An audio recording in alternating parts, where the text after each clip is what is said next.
जयकारा बोलो माता रानी का। जगत माई महामाई माँ भद्रकाली की जय बोलो। माता रानी के सांचे दरबार की जय बोलो।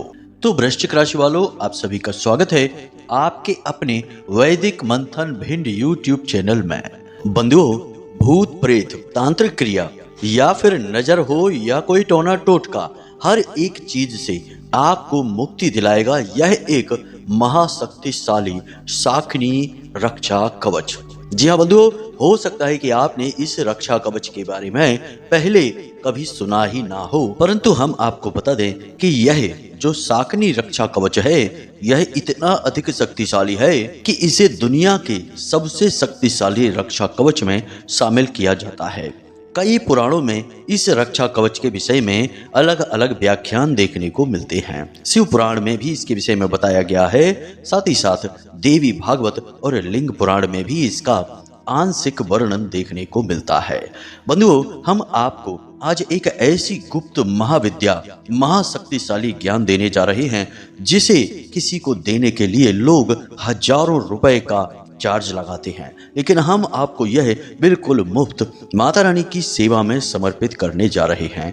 अब हम आपको बता दें कि आपके जीवन में जितने भी कष्ट हैं, चाहे वह पैसे रुपए की समस्या हो या फिर काम धंधा व्यापार सही नहीं चलता हो, कर्जे में आप डूबते जा रहे हो, या फिर आपको ऐसा लगता हो जैसे कि आपके सारे जीवन की खुशियों को बांध दिया गया है, आपके ऊपर किसी प्रकार का तंत्र मंत्र टोटका हो चुका है, तो ऐसी किसी भी समस्या का कारण कहीं ना कहीं किसी न किसी प्रकार की नकारात्मक ऊर्जा होती ही है। अब यह नकारात्मक ऊर्जा आपको कई तरह से पीड़ित कर सकती है।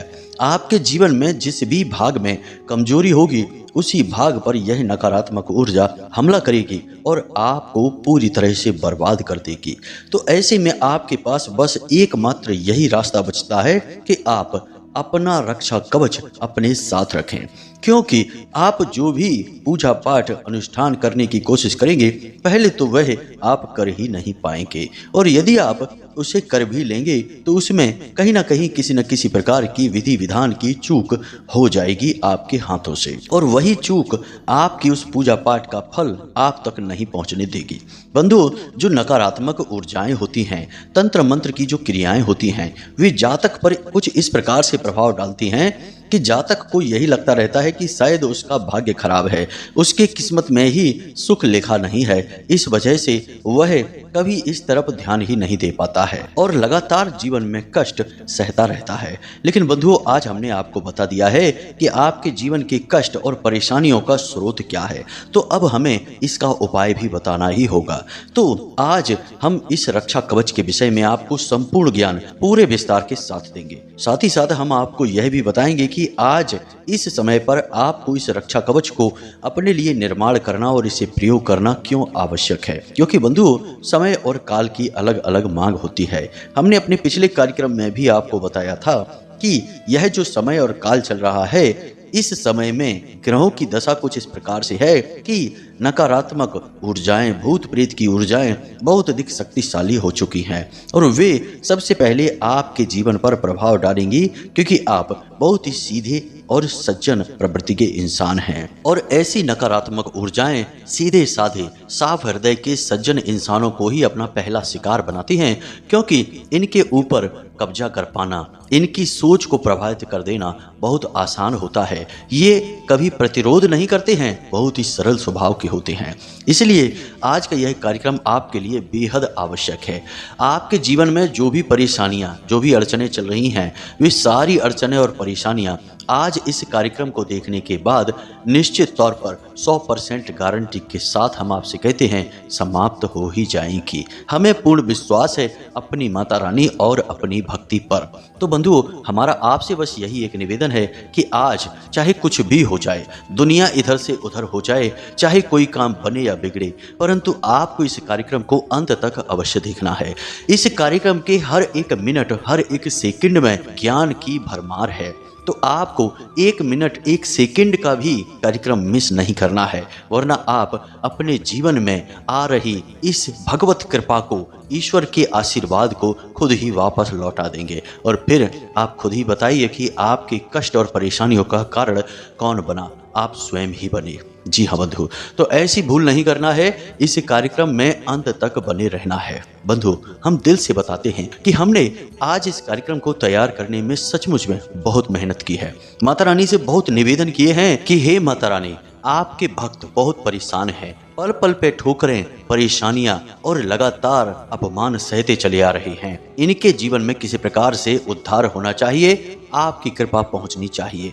तो हे माता रानी, आप इन भक्तों के जीवन में आएं, अपनी कृपा लेकर आएं और इनके हर एक कष्ट को समाप्त कर दें। और जो हम विधि आज बताने जा रहे हैं, इन भक्तों के जीवन में इस विधि का पूरा प्रभाव होना ही चाहिए। और माता रानी, आपकी आशीर्वाद की हमें बहुत कृपा है। ऐसा निवेदन हमने माता रानी से किया, तब हम इस कार्यक्रम को आज आपके लिए तैयार कर रहे हैं। भक्तों, बंधुओं, आज का यह कार्यक्रम आपके जीवन के लिए रामबाण औषधि के समान है। इसे आपको देखना ही होगा, वरना आपसे ज़्यादा दुर्भाग्यशाली कोई इस संसार में है ही नहीं। क्योंकि हम तो एक तरफ सच्चे हृदय से आपकी सहायता करने के लिए आपके पीछे पीछे भाग रहे हैं, और आप हैं कि हमसे हाथ छुड़ाकर, माता रानी से अपना दामन छुड़ाकर भाग रहे हैं। तो ऐसी भूल नहीं करनी है बंधुओं, आपको इस कार्यक्रम को अंत तक अवश्य देखना है। तो चलिए बंधुओं, बिना समय गवाए माता रानी का नाम लेकर आज के इस बेहद ज्ञानवर्धक और जीवन में चमत्कारी परिवर्तन लाने वाले विशेष कार्यक्रम की शुरुआत करते हैं। कमेंट बॉक्स में लिख डालिए, जय मां भद्रकाली रक्षा करो। माता रानी निश्चित तौर पर आपके ऊपर रक्षा करेंगी, हमें पूर्ण विश्वास है। इसी के साथ साथ बंधुओं, यदि आप इस चैनल कार्यक्रम पर पहली बार आए हैं तो आप इस चैनल को सब्सक्राइब अवश्य कर लें। बगल में जो सब्सक्राइब का बटन है उसे अभी इसी वक्त दबा दें, क्योंकि ऐसा करके ही आप माता रानी के दिव्य परिवार, माता रानी की दिव्य कृपा के पात्र बन जाएंगे। और फिर आपका हर एक कष्ट माता रानी खुद देख ही लेंगी। जो माई की गोद में आ गया, माई क्या उसका कभी बुरा होने देंगे? कभी नहीं। तो जल्दी से माई के परिवार से जुड़ जाइए, माँ के भक्त के साथी बन जाइए और चैनल को सब्सक्राइब करिए। तो चलिए बंधुओं, चैनल को सब्सक्राइब कर लिया, अब आगे बढ़ते हैं। तो अब बंधुओं, पहले शास्त्र की बात कर लेते हैं। आपने शक्ति माँ के बारे में अवश्य सुना होगा, जिनका दूसरा स्वरूप माता पार्वती हैं। उन्हीं का एक श्रेष्ठतम स्वरूप, जिसमें सभी 10 महाविद्याएं, 9 देवियां समाहित हैं, जिन्हें हम देवी दुर्गा कहते हैं, चामुंडा देवी के नाम से भी जानते हैं। ये देवी एक ऐसी महाशक्ति हैं जिनकी सेवा में दुनिया भर की सेविकाएं लगी रहती हैं, जिन्हें हम योगिनी, शाकनी, डाकनी और गढ़, दूत और भैरव के नाम से जानते हैं। बंधुओं, कभी भी देवी की सीधी कृपा प्राप्त कर पाना इतना आसान नहीं होता है। कई जन्मों की कठोर तपस्या के बाद भी कभी देवी का साक्षात्कार हो जाए, देवी की सीधी कृपा प्राप्त हो जाए, तो बड़ा सौभाग्य मानकर चलिए। एक जन्म की कठोर तप से तो देवी प्रसन्न होंगी भी नहीं, क्योंकि जिस देवी, जिस पराशक्ति, जिस महामाई की हम यहाँ बात कर रहे हैं, उसकी सेवा में तो संपूर्ण देवत्व, स्वर्ग, नरक और हर एक प्रकार की दैवीय ऊर्जा लगी हुई है, तब भी वह देवी किसी से प्रसन्न नहीं होती है। तो हम जैसे तुच्छ मानवों की तो हैसियत ही क्या है। परंतु इसका मतलब यह नहीं कि हम जब देवी की सेवा करते हैं, माता रानी की भक्ति करते हैं, तो हमें उनकी कृपा, उनका आशीर्वाद मिलता ही नहीं है। बंधुओं, ध्यान से सुनिए, यहाँ पर हम और गहराई में उतरेंगे शास्त्रों की, और आपको उदाहरणों के साथ चीजें समझाएंगे। तभी तो आपको सारी बातों का भरोसा होगा और आप इस क्रिया को अपने घर में करना शुरू करेंगे। वरना आप यही कहेंगे कि गुरुजी बातें बता देते हैं इधर उधर की, हमें समझ ही नहीं आती है। तो ध्यान से सुनिए, जब कोई देवी के किसी भी स्वरूप की पूजा करता है, साधना करता है, उनका नाम स्मरण भी करता है, तो देवी की सहायिकाएं, जिन्हें हम अलग अलग नामों से जानते हैं, हमने आपको कह दिया, योगिनियां उनका मुख्य नाम है। इन्हीं योगिनियों का एक प्रकार शाकनी है, जिसका रक्षा कवच हम आज तैयार करने वाले हैं, और यह पूर्ण रूप से सात्विक होगा। आपको डरने की कोई आवश्यकता नहीं है, क्योंकि शाकनी नाम असल में लोगों ने नकारात्मक बना रखा है, क्योंकि यह बहुत ही तीव्र और बेहद शक्तिशाली और जरूर मदद मांगने पर आने वाली ऊर्जा है। देवी की प्रमुख सहायिका है, यह सेविका है। तो जब हम और आप जैसे तुच्छ मानव माता रानी की सेवा करते हैं, चाहे किसी भी रूप में करें, चाहे माँ बगला के रूप में करें, चाहे माँ काली के रूप में, माँ दुर्गा के रूप में, किसी भी रूप में उनकी हम जब पूजा करते हैं, तो तुरंत उनकी सहायिकाएं, उनके सेवक भैरव, गढ़ उनके रक्षक दूत तुरंत हमारी ओर चल देते हैं। जी हाँ बंधु, माता रानी तो नहीं लेकिन उनके ही प्रतिरूप, उनकी ही आंशिक शक्ति को धारण करने वाली ये दिव्य शक्तियां हमारी ओर आ जाती हैं और हमारे आसपास रक्षा कवच बना देती हैं, निर्माण कर देती हैं, जिससे जातक सुरक्षित हो जाता है। कभी कभी जब जातक अपनी साधनाओं को बढ़ाता है, बल देता है, तो उसे तरह तरह की अनुभूतियां होने लगती हैं। उसे ऐसा लगने लगता है जैसे कि उसके आसपास कोई है, लगातार 24 घंटे कोई उसके साथ रह रहा है। उसे हमेशा अपने आगे पीछे किसी न किसी के साथ होने की एहसास होता है। यही अनुभूति, यही एहसास इन दिव्य शक्तियों का होता है। यह देवी का नहीं परंतु देवी के आंशिक रूपों का होता है। तो ये जो देवी के आंशिक रूप होते हैं, इनमें भी देवी की जैसी ही दया भावना होती है, उनकी ही जैसी कृपा शक्ति होती है। बस देवी से इनकी शक्ति कमजोर होती है, परंतु हम मानवों के लिए तो यह बहुत ही शक्तिशाली हैं। देवी का ही स्वरूप हैं। जिनके ऊपर इनकी कृपा होने लगती है, उनके जीवन में तो बारे न्यारे हो ही जाते हैं। हम एक उदाहरण देकर बताते हैं कि एक अध्यापक हैं और वे बहुत ही पीड़ित रहते थे। हमेशा तरह तरह के कारोबार में घाटा खाकर हर तरफ से निराश और परेशान होकर बैठे थे। एक बार तो स्थिति उनकी ऐसी भी आ गई कि इतना कर्जा और परेशानी बढ़ गई कि उन्हें ऐसा लगने लगा कि अब तो उन्हें सिर्फ इस संसार से मरकर ही मुक्ति प्राप्त होगी, आत्महत्या ही एकमात्र उपाय है। तभी उनकी हमसे मुलाकात हुई और उन्होंने हमसे अपने सारे कष्ट खोलकर बता दिए। उनकी आंखों से आंसू छलक उठे, रोने लगे बेचारे। कहने लगे कि हमने तो बहुत कुछ बनाने की कोशिश की परंतु दुर्भाग्य ने कभी साथ ही नहीं दिया और आज हमारी जीने और मरने की स्थिति है। हमने उन्हें देवी के एक विशिष्ट स्वरूप की लगातार साधना पूजा करने की सलाह दे डाली। यहाँ पर हमने उन्हें साधना करने के कुछ विशेष नियम भी बताए, देवी की इस पराशक्ति के बारे में भी समझाया और सारे विधि विधान को समझाया और उन्हें चेतावनी भी दी कि जब अपने जीवन में आगे बढ़ोगे, यह देवी शक्ति आपके जीवन में प्रकट होगी, आपकी सहायता करेगी, हर तरफ से आपको खुशियां ही खुशियां देगी। तो कहीं मार्ग से मत भटक जाना, वरना आपकी मृत्यु निश्चित है। आपको मृत्यु तुल्य कष्ट प्राप्त होगी, क्योंकि अब जो आपके भाग्य का था वह तो आपने देख लिया, लेकिन अब जो आप साधना करके प्राप्त करेंगे वह यह देवी आपको देगी। तो इस देवी की दी गई मदद, या यूं कहें कि इसके आशीर्वाद का सम्मान करना, हमेशा सत्य और अहिंसा के मार्ग पर ही चलना, किसी को पीड़ा कष्ट मत पहुंचाना। उन्होंने भी हमें इस बात की रजामंदी दी और इस साधना को करना शुरू कर दिया। बंधुओं, साधना तो उनकी केवल 41 दिन की थी। साधना समाप्त भी हो गई, कुछ भी नहीं हुआ, लेकिन फिर अचानक से उनका बुद्धि परिवर्तन होने लगा। उन्होंने एक छोटा सा कार्य शुरू किया। हम आपको चीजें खुलकर नहीं बता सकते हैं क्योंकि यह किसी व्यक्ति के व्यक्तिगत जीवन की कहानी है, तो कहीं उसके ऊपर किसी प्रकार की कोई कष्ट पीड़ा ना आ जाए, इसलिए हम उसका नाम नहीं ले सकते हैं। बस हम आपको बता रहे हैं, आप समझिए। तो उनके दिमाग में कुछ ऐसे विचार आए कि उन्होंने एक छोटा सा व्यापार शुरू किया और वह व्यापार उनका दिन दूना रात चौगुना बढ़ा और अचानक से उन्हें इतना धन लाभ होने लगा कि सारा कर्जा ही समाप्त हो गया। लाखों रुपए के वारे न्यारे हो गए और आज उनके पास खुद का मकान, गाड़ी और बहुत इज्जत है समाज में। तो कहने का मतलब है कि यह सब कुछ उनके पास कैसे आया? यह देवी की कृपा और आशीर्वाद से आया, क्योंकि उन्होंने तो अपने भाग्य का प्राप्त कर लिया था, निराशा और परेशानी। तो बंधु, हमारा कहने का मतलब यह है कि देवी की कृपा प्राप्त तो होती है, परंतु उससे पहले देवी की पराशक्तियां, जो उनकी सेविकाएं हैं, जो उनकी सहायिकाएं हैं, सहायक हैं, वे आते हैं। तो बस हम आज उन्हीं के विषय में चर्चा करने वाले हैं। आज हम आपको एक ऐसा शक्तिशाली रक्षा कवच बनाकर बताएंगे जिसे आप स्वयं अपनी मर्जी से, अपनी इच्छा शक्ति से तैयार कर पाएंगे। परंतु बंधुओं, बात यही है कि जब हम किसी सात्विक शक्ति को साधने की कोशिश करते हैं तो हमें अपने जीवन से नकारात्मकताओं को समाप्त करना पड़ता है। यह पहली प्राथमिकता है। यदि हम अपने जीवन की नकारात्मकताओं को समाप्त किए बिना इन दिव्य शक्तियों को साधने की कोशिश करने लगेंगे, कवच आदि बनाने लगेंगे, तो इनका उल्टा प्रभाव भी पड़ सकता है। जी हाँ बंधुओं, तो इन बातों को जरा ध्यान रखना। आपको खुद को शुद्ध व्यवहार करना है, किसी को भी कष्ट नहीं पहुंचाना है, चाहे मन, वचन या कर्म कुछ भी हो। किसी से गलत नहीं कहना है, गलत व्यवहार नहीं करना है, सत्य के मार्ग पर चलना है। जी हाँ बंधु, और इस रक्षा कवच को बनाते समय कुछ विशेष सावधानियां रखनी होंगी।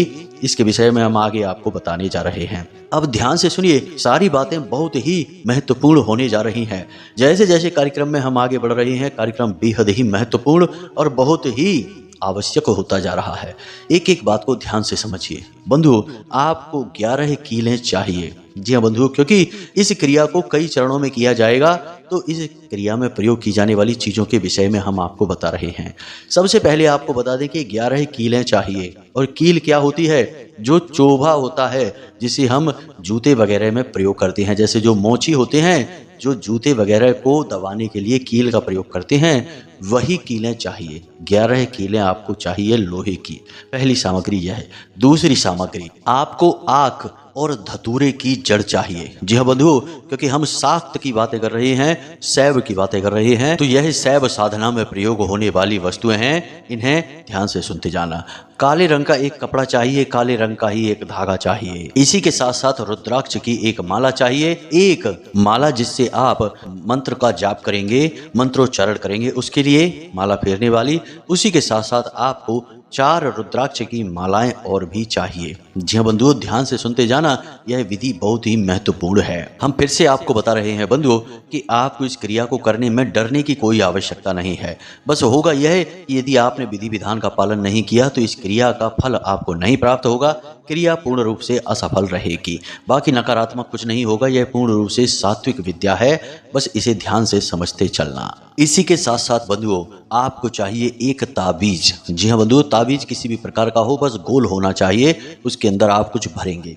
साथ ही साथ आपको काले रंग का एक धागा चाहिए। अब आप तैयार हो चुके हैं। अब यह क्रिया कैसे करनी है इसे ध्यान से समझिए। यह क्रिया शनिवार के दिन हो सकती है बस, और किसी भी दिन नहीं। तो अब ध्यान से सुनिए, आपने सारी सामग्री को एकत्रित करना है। रात्रि के समय लगभग 9 से 11 बजे के बीच अपने पूजा घर में स्नान आदि करके जाना है। गाय के घी का दीपक जलाना है। देवी का जो भी स्वरूप आपके घर में हो, चाहे वह माता काली की फोटो हो, चाहे माँ बगलामुखी की फोटो हो, किसी भी स्वरूप का फोटो आप अपने चौकी पर रखेंगे। यानी एक चौकी बिछाएंगे, उसके ऊपर लाल रंग का वस्त्र बिछाएंगे, उसके ऊपर इस तस्वीर को रखेंगे। तस्वीर को अर्पित करने के लिए लाल रंग का ही आपको पुष्प चाहिए, माला चाहिए, और उसके बाद लाल रंग का ही प्रसाद चाहिए। खुद के बैठने के लिए भी लाल रंग का आसन होना चाहिए, और खुद के पहनने के लिए लाल रंग के वस्त्र होने चाहिए।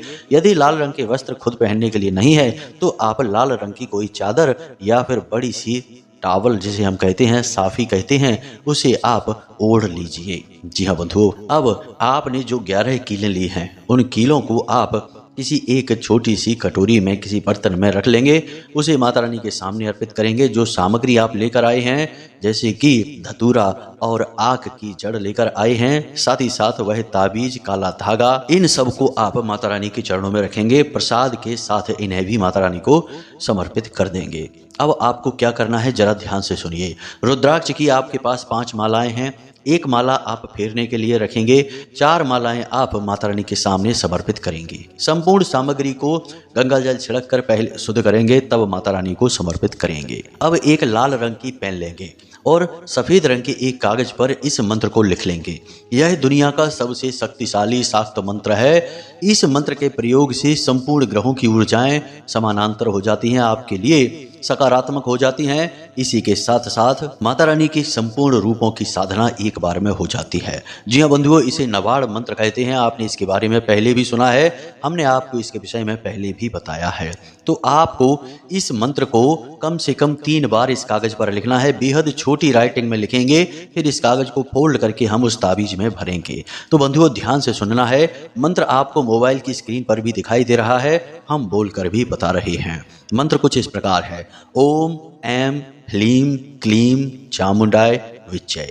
ओम ऐं ह्लीं क्लीं चामुंडाय विच्चय। तो यह मंत्र है। इस मंत्र को आपको याद कर लेना है, इसी मंत्र को आपको लिखना है। अब माता रानी के सामने आपने धूप दीप नैवेद्य आदि समर्पित किए हैं। अब हाथ जोड़कर माता रानी से कृपा की, उनके आशीर्वाद की प्रार्थना करिए। माता रानी से कहिए कि हे माते, हम आपकी शरण में हैं, आपकी कृपा आशीर्वाद चाहते हैं। हमारे जीवन में बहुत कष्ट हैं, हम बहुत परेशान चल रहे हैं, और आप यह सब देख रही हैं। हम अब आपकी शरण में हैं और हम चाहते हैं कि आप हमारी मदद करें, हमारे कष्टों से हमें मुक्ति दिलाएं। जी हाँ बंधु, इस प्रकार माता रानी से निवेदन करिए। फिर रुद्राक्ष की माला उठाइए और उस माला से कम 3 माला इस मंत्र का जाप करना है। वैसे तो 9 माला जाप करना चाहिए, परंतु समय अभाव हो तो 3 माला कर लीजिए। अगर 9 माला जाप करेंगे तो इसका बहुत अच्छा फल है, सर्वोत्तम फल प्राप्त होता है।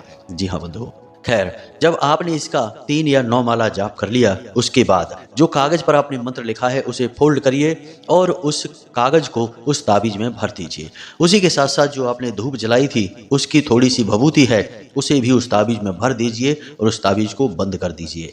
बंद करने के बाद उसे काले धागे में डालकर माता रानी के चरणों में फिर से समर्पित कर दीजिए। अब आपने जो काले रंग का कपड़ा लिया है उसमें धतूरा और आँख की जड़ जो है उसे भी बंद करके रख दीजिए। उस धतूरा और आँख की जड़ पर भी थोड़ा सा लाल सिंदूर और थोड़ी सी माई की भभूत चढ़ाएंगे। फिर उसके बाद काले रंग के धागे से लपेटकर उसकी पोटली का रूप देंगे और वही माता रानी के चरणों में रख देंगे। उसके बाद वे कीलें और रुद्राक्ष की माला भी माता रानी के सामने रखी छोड़ देंगे। उसके बाद माता रानी से निवेदन करेंगे कि हे माते, इन सब सामग्रियों में आप अपनी ऊर्जा भर दीजिए, अपना आशीर्वाद भर दीजिए। हमें आपकी कृपा की अत्यंत आवश्यकता है। हमारा जीवन बिल्कुल नरकमय बना हुआ है। इस कष्ट और परेशानी से हमें मुक्ति दिलाइए। इस प्रकार निवेदन करिए और इन संपूर्ण सामग्रियों को रात भर के लिए माता रानी के सामने रखी छोड़ दीजिए। रात भर के लिए यह सामग्री माता रानी के चरणों में रखी रहेगी। माता रानी की दिव्य कृपा इन सामग्रियों में समा जाएगी। अब यह आपका संपूर्ण रक्षा कवच है। अब इसे क्या करना है? अगले दिन सुबह सूर्योदय से पहले सोकर जागें। स्नान आदि करने के बाद माता रानी के मंदिर में जाइए, वहां थोड़ी साफ सफाई करिए, यानी अपना जो घर का पूजा घर है उसमें थोड़ी बहुत साफ सफाई करिए और फिर वहां पर गाय के घी का एक दीपक फिर से जला दीजिए। उसी रात वाले दीपक में मत जलाना, उस दीपक को उठाना, उसे अच्छी तरीके से धो लेना, उसके बाद ही उसमें आप दीपक जलाना। तो आपने गाय के घी का दीपक फिर से जला दिया। माता रानी से फिर निवेदन कर लिया कि हे माता रानी, हम जानते हैं कि आपने इन संपूर्ण सामग्रियों में अपनी कृपा भर दी है। अब हम इन सामग्रियों का प्रयोग बिल्कुल निडर होकर करेंगे। हमें पता है कि आप हमारे साथ हैं। इस प्रकार निवेदन करिए। अब वह जो ताबीज है उसे अपने गले में धारण कर लीजिए। वह जो पोटली आपने बनाई थी उसे अपने घर के मुख्य दरवाजे पर बांध दीजिए। अब जो 11 कीले हैं उन कीलों को आपको क्या करना है इसे ध्यान से समझिए। सबसे पहले अपने घर के चारों कोनों में, ठीक कोनों में, दीवालों में 2-2 कीलें आपको ठोक देनी है, यानी 8 कीलें हो गई। अब 2 कीलें आपको अपने घर के मुख्य दरवाजे के एक इधर और एक उधर अंदर की ओर से ठोक देनी है। 10 कीलें हो गई। अब एक कील को आपको अपने पूजा घर में माता रानी के चरणों में हमेशा के लिए रखी छोड़ देनी है। जी हाँ बंधु, इसे कीलन कहते हैं। कीलन करने से आपके घर में कोई भी नकारात्मक ऊर्जा रुकेगी ही नहीं, तुरंत भाग जाएगी सिर पर पैर रखकर। जी हाँ बंधुओं, क्योंकि माता रानी की चारों तरफ से कृपा दृष्टि आपके घर पर हो चुकी है। इसी के साथ साथ बाहर से भी कोई भी नकारात्मक ऊर्जा आपके घर में प्रवेश कर नहीं पाएगी, क्योंकि रक्षा कवच आपके घर के चारों तरफ बन चुका है। अब जो रुद्राक्ष की 5 मालाएं हैं उनमें जिस एक माला से आपने माला फेरी थी उसे आप पूजा घर में ही रखी छोड़ दें। माता रानी के पास कपड़े में लपेट कर रखें या फिर जो गोमुख होती है उसमें उसे रख कर रखें। अब जो 4 मालाएं हैं उन्हें किसी भी लाल रंग के कपड़े में लपेटकर अपने घर के चारों कोनों में रख दें। जी हाँ बंधु, रुद्राक्ष भगवान भोलेनाथ का स्वरूप है और आपने चारों तरफ से भोले बाबा और मां शक्ति की कृपा प्राप्त कर ली है। आपके घर के चारों ओर रक्षा कवच तैयार हो चुका है। बंधुओं, इस विधि से आप इस रक्षा कवच को तैयार करिए और उसके बाद बिल्कुल बेफिक्र हो जाइए। जी हाँ बंधु, किसी भी प्रकार की परेशानी, नकारात्मक ऊर्जा, तंत्र मंत्र, टोना टोटका होगा तुरंत समाप्त हो जाएगा। जिस दिन आप इस क्रिया को करेंगे उसी दिन से आपको इसका प्रभाव महसूस होना शुरू हो जाएगा। आपके घर में वातावरण बदलने लगेगा, आपके स्वयं के शरीर में ऊर्जाओं का प्रवाह बदलने लगेगा, आपको बहुत अच्छा महसूस होने लगेगा। लोग दौड़ दौड़ कर आपकी मदद के लिए आगे आएंगे। आपके रुके हुए काम अपने आप गति पकड़ लेंगे। जहां लोग आपके लिए ना बोल रहे थे वहां अब आपके लिए हाँ बोलने लगेंगे। जी हाँ बंधुओं, आपका वर्चस्व बढ़ने लगेगा। बंधुओं, हमने यह प्रयोग बहुत लोगों को बताया है गुप्त रूप से, खुलेआम नहीं बताते हम, क्योंकि लोग इसे कर नहीं पाते हैं। कभी कभी करने में बहुत मूर्खता भी कर देते हैं। ऐसे में उन्हें दुष्परिणाम देखने को मिलते हैं। तो कहते हैं कि गुरुजी आपने हमें ये प्रयोग बताया और हम तो उल्टा बहुत परेशान हो गए। तो भाई, जब आप कोई सकारात्मक कार्य करते हैं तो गलत कार्य नहीं कर सकते हैं। आपने जब यह रक्षा कवच अपने लिए बनाया तो अब हर वक्त माता की जो सहायिकाएं हैं, सेविकाएं हैं, जो उनकी ऊर्जा पराशक्ति हैं, वे आपके साथ रहेंगी। तो अब ऐसे में आप शराब नहीं पी सकते, जुआ नहीं खेल सकते, मांसाहार नहीं कर सकते हैं, गलत भोजन और गलत वातावरण नहीं कर सकते हैं, किसी की चुगलियां नहीं कर सकते, गलत कार्य नहीं कर सकते, किसी का हक मार कर नहीं खा सकते हैं। मतलब कहने का यह है कि अब आपको बहुत ही सात्विक और साधारण बनकर रहना है। गलत तरीके से कोई भी कार्य करेंगे तो उसकी तुरंत सजा मिल जाएगी, क्योंकि अब आपका जीवन देवी के संरक्षण में है। और देवी कौन है? देवी सात्विक सकारात्मक ऊर्जा है, कोई भी गलत कार्य नहीं बर्दाश्त करेंगी। यह बात आप खुद ही समझते हैं। तो चलिए बंधुओं, आज के इस कार्यक्रम में बस इतना ही ज्ञान देंगे। कल फिर से हाजिर होंगे कोई विशेष महान ज्ञान को लेकर। तब तक के लिए कार्यक्रम से विदा चाहेंगे। हमेशा हंसते रहिए, मुस्कुराते रहिए, सकारात्मक रहिए, माता रानी में अपनी आस्था और विश्वास बनाकर रखिए। हमेशा प्रेम से बोलिए जय माई की, जय मां भद्रकाली। माता रानी आपका कल्याण करेंगी। धन्यवाद।